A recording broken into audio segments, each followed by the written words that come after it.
Today let's read The Princess and the Giant from Noisy Crow Limited.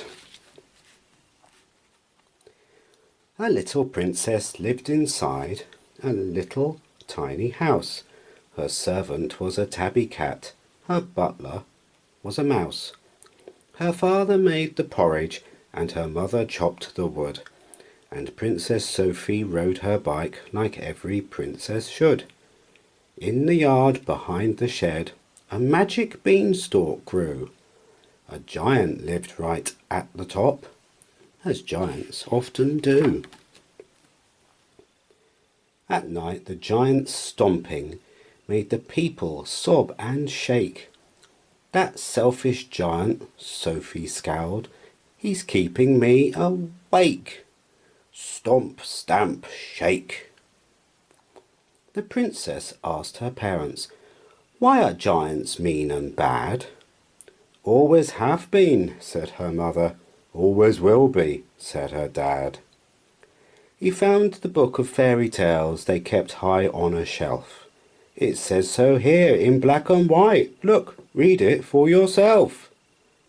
So Sophie read a story set in murky days of old, when Jack climbed up a beanstalk and discovered piles of gold.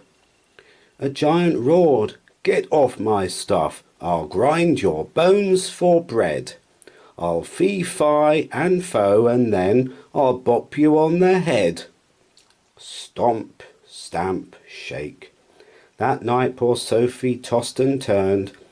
"Our giant's such a pest. If only he would go to sleep, we might all get some rest." She read about a witch who made a house from gingerbread.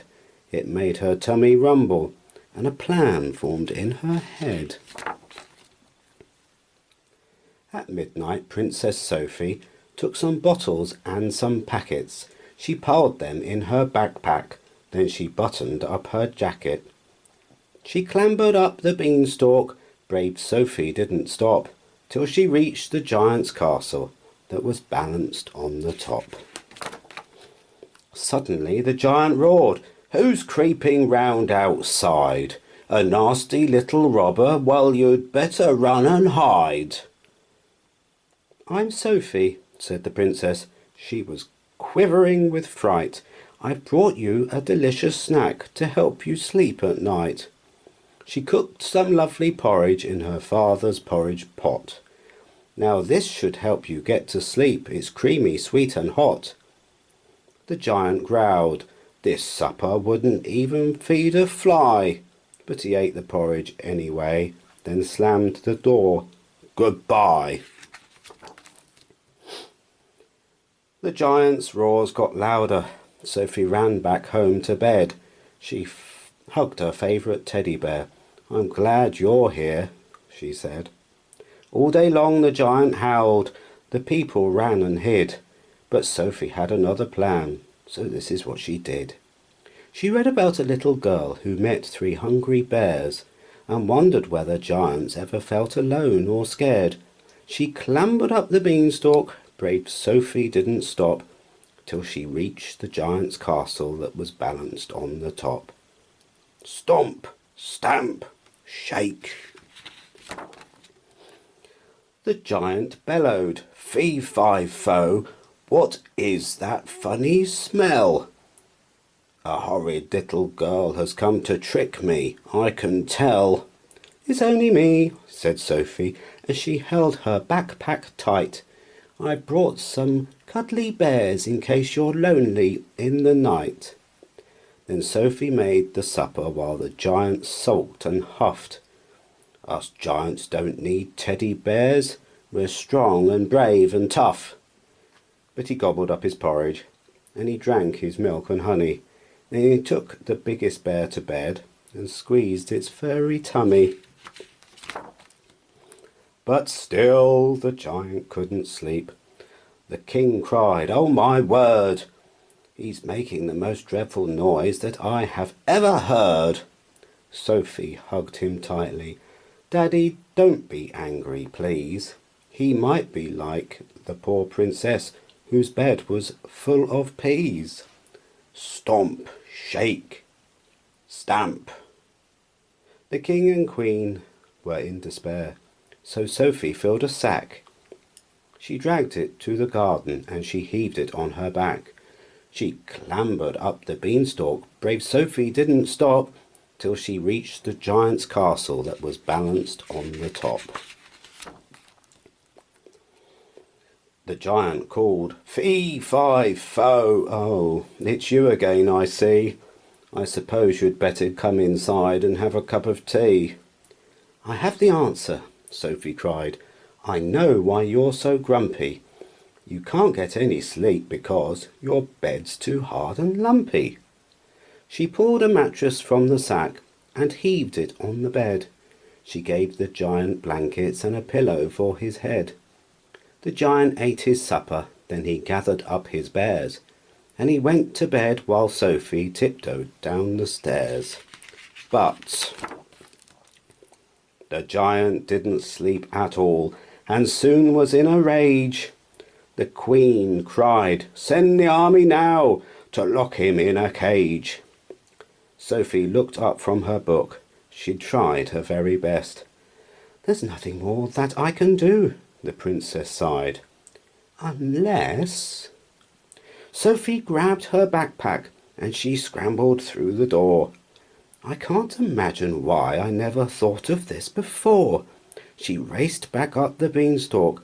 Brave Sophie didn't stop till she reached the giant's castle that was balanced on the top. "Stop that racket," Sophie yelled, "and get back into bed." The giant was so stunned and shocked, he did as Sophie said. The troops swarmed up the beanstalk and were ready for a fight, when they heard a sweet and gentle voice that drifted through the night. "This has to work," thought Sophie as she tucked his teddies in, and she pulled the softest blanket up around the giant's chin.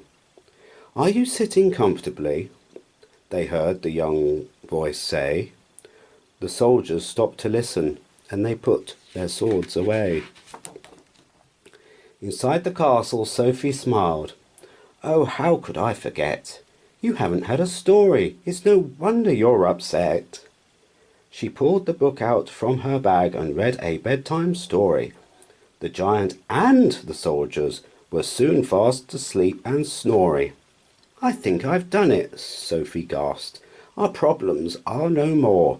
The poor old giant couldn't sleep. Now listen to him snore. He's eaten up his supper and he has some bears to hug. I've read a lovely story. Now he's happy, warm and snug. To celebrate the happy news, the king announced a feast. They danced and partied all night long, till 10 o'clock at least. But as the people wandered home with party bags and cake, there came a dreadful thud, thud, thud that made the whole world shake. "The giant's coming!" screamed a boy. "Quick, everybody hide!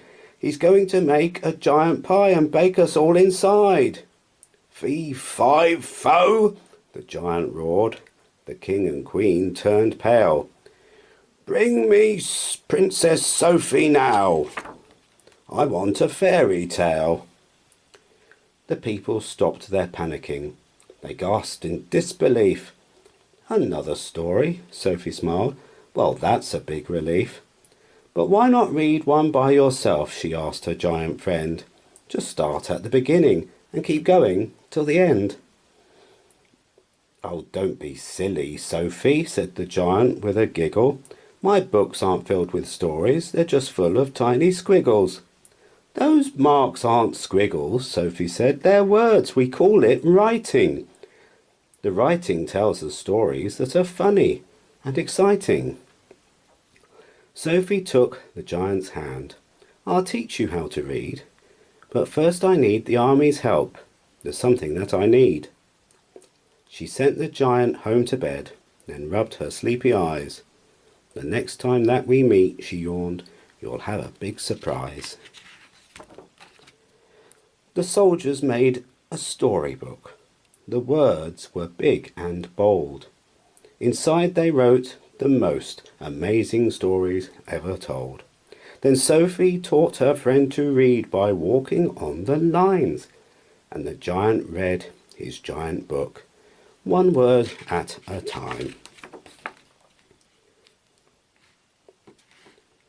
From that day forward, Sophie saw the giant every day. Sometimes they took turns to read, and sometimes they'd just play. The town was filled with joyful song and happy children's laughter, and the princess and the giant both lived happy ever after. The end.